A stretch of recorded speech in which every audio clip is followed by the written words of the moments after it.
Welcome back to our social media blitz. We are here with David Smyth, the owner of Smyth and Cid Pottery. We're super excited on this nice wintry day to be in the warm studio. Can you kind of share a little bit, why did you decide to build your roots here in Keyserkill in Break-A-Bean, and how did you get started with this? My first pottery class in college, 72.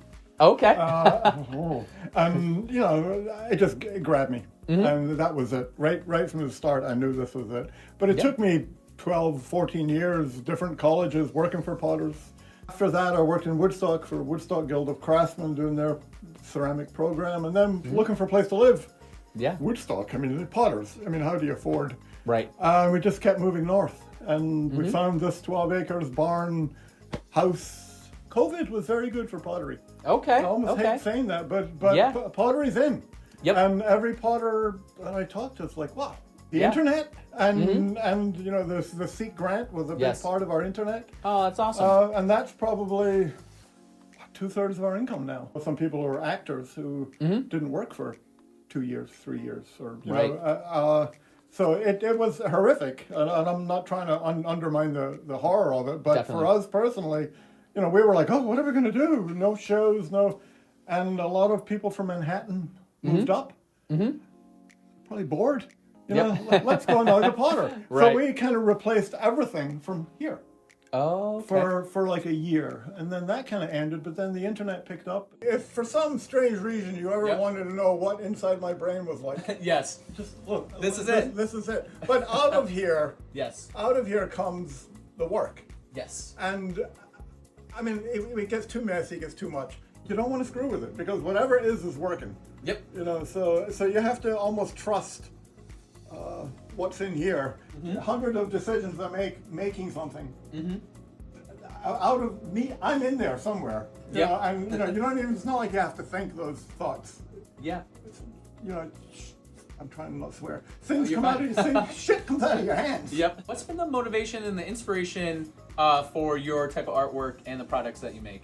I like function, and my wife Judy likes to make pots to use, like you know, to use in the kitchen. So real like butter dishes. She just made a whole slew of butter dishes. Okay, you want to show me these butter dishes? Honey pots for the where you just were for the brewery. Oh, right here. Oh, okay. Yep, for hot house. So I think these are kind of neat. Well, these are actually very traditional Japanese glazes. Okay. I mean, this glaze, you can't get more Japanese than that. It's a glaze called Shino. Okay. But here it is on an iron clay. There it is on a white clay. So, and a lot happens in the kiln atmosphere. So you can have a piece here and a piece there, same glaze, come out almost totally different. We also do two styles of work. Okay. There's the pottery. Yep. And then there's the water crocks, which are you can see they're white there. Yeah. And that's a big. That's mostly what we do on the internet. And those are slip cast, and that's what the molds are. Yep. That's more manufactured. Those get glazed with glazes for the electric kilns because the electric kilns are pretty standard. There's no atmosphere, it's heat, so they get what they're ordering.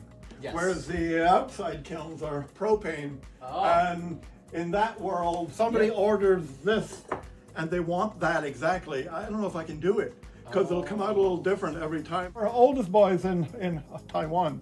Wow. Teaching English. Came back, I mean, he eats ramen constantly, and you know, when you're a potter and you're eating ramen, you make ramen bowls. And that is awesome. They have been fantastic. That's awesome. And most of this work is student work. Okay. We have 3 or 4 students who've been coming for like 16 years or something. I mean, we can't stop them. Yeah, they're friends now.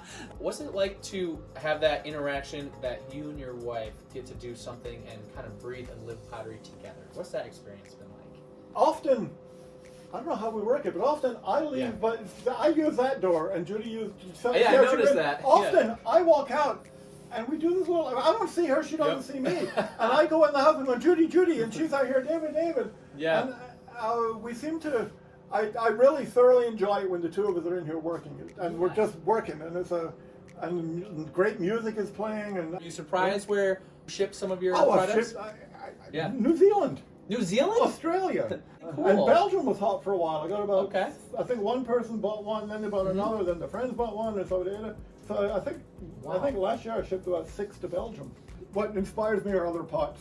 Yep. And when I see something and you get that and it percolates out of you. That little, whoa, you know, it's like that. Pay attention. Yeah. But nobody's telling you how they did it. Nobody's telling you how they fired the kiln. Nobody's telling you what was in the glaze. I mean, because there's 100 steps to get whatever you're looking at. Definitely. And now it's all right there. Started out a YouTube video where you throw a shape very thick and very, and then with a combing kind of tool. Then heat the inside with a heat gun for 2 or 3 minutes to keep the outside is still soft and so it will stretch, but the inside is stiffened a bit. So and then you just throw from the inside. You don't touch the outside.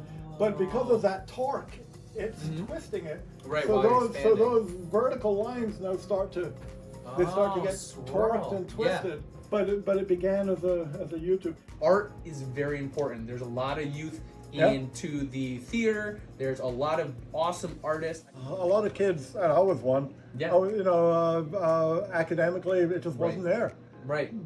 But I took, you know, there was a shop class that I loved. Yeah. You know, like using my hands and a lot of kids, it's frustrating on the one side, but they find approval and they find success in the art or the music side. Definitely. And you know, it's more important than that. You know. It sounds like you have some good mentors, you have some good classes, and you're still sharing that and mentoring others, which I think is so important. You don't lock the doors. You know, we open the door and you welcomed us with open arms, and that's just really sweet to see. Because I'm Scottish.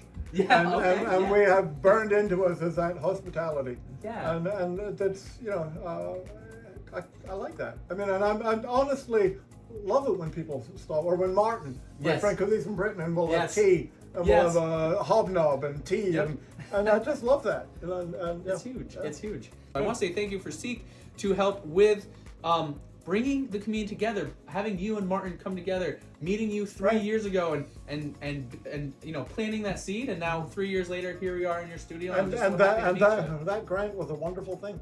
That's awesome. I know it's not just for me. I know for I know at least 3 or 4 other people, and it really upped their game. Yes. And that's what it was all about. Yeah. One last question. You know, with your marketing, with your sales, international and national, what do you just really hope? What type of message do you just want to get across to your audience and the people that buy your pottery? This life. Yeah. Kind of, and living this creative life, and it's a wonderful life. It's also hokey, but it's so and when they buy our pottery, they're allowing me to live this life that I love. David, thank you so much. It's been really inspiring to hear your story from you. I feel like I could read it in a storybook and I wouldn't have got half of what I just learned from you and your insight today. And I just appreciate how you live a life of curiosity, creativity, and it's really fun, and we can sense that. So I really appreciate that. Thank you so much.